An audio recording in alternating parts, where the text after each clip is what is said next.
வெறும் ஒரு மருந்தால மட்டும் வெயிட்டை குறைக்க முடியும் அப்படின்னா கைஸ் லிசன் டு திஸ். மனுஷங்க சாப்பிடவே கூடாத ஒரு பாய்சனை நான் யூடியூப்ல இதை சாப்பிட்டீங்கன்னா உங்களுக்கு வெயிட் லாஸ் ஆகும்னு அதை சொல்லி அதை ஒரு பொண்ணு சாப்பிட்டு அந்த பொண்ணு இறந்து போயிடுச்சுன்னா என்னை என்ன பண்ணணும்? இது கம்ப்ளைண்ட், அந்த வீடியோ எடுக்கிறது, இது எதுவுமே நடக்கல. எனக்கு ஒன்று மட்டும் புரியல, நிறைய பேண்டட் சப்ஸ்டன்ஸ் இப்படிதான் இந்தியாவில் தைரியமாக செல் பண்ணிட்டு இருக்காங்க. ஈஸியாக ஒரு 20 செகண்ட் ஷார்ட்ஸ்னால இன்னைக்கு ஒரு பொண்ணு உயிரோடவே இல்லை. இந்த வெங்காரம்க்கு சிமிலரா இருக்க போரிக் ஆசிட ஃபர்ஸ்ட் ஒரு எலிக்கு கொடுத்து செக் பண்ணிருக்காங்க. கொஞ்ச நேரத்திலே பாத்தீங்கன்னா 25% அதோட வெயிட்டே அது இழந்துருச்சு.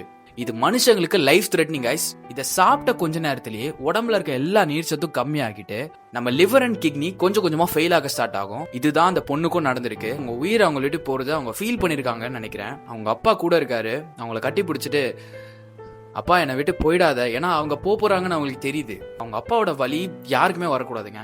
நீங்க நினைக்கலாம் இந்த வெங்காரம் தானே பிரச்சனைன்னு. இந்தியால மட்டும்தாங்க நிறைய பேண்டட் சப்ஸ்டன்ஸை மார்க்கெட்ல தைரியமா செல் பண்ணிட்டு இருக்காங்க. இந்த பொண்ணு இந்த முடிவு எடுத்ததுக்கு நம்மள மாதிரி ஒரு சில பேரும் காரணம் தான். ஈஸியா ஒருத்தரை குண்டு ஒல்லின்னு சொல்லிட்டு பாடி ஷேம் பண்ணிட்டு இருக்கோம். உன் அப்பியரன்ஸை பார்த்து தான் உன் கூட ஒருத்தவங்க பேசுவாங்க பழகுவாங்கன்னா அந்த மாதிரி ஆளுங்கெல்லாம் நமக்கு தேவையே கிடையாது. நம்மளா இருக்க விடுறவங்க மட்டும்தான் நமக்கான ஆளுங்க. தயவு செஞ்சு இந்த மாதிரி ஷார்ட் கட்டை தேடி யாரும் போக வேண்டாம். இந்த இன்ஃபர்மேஷனை எல்லாருக்கும் கொண்டு சேருங்க.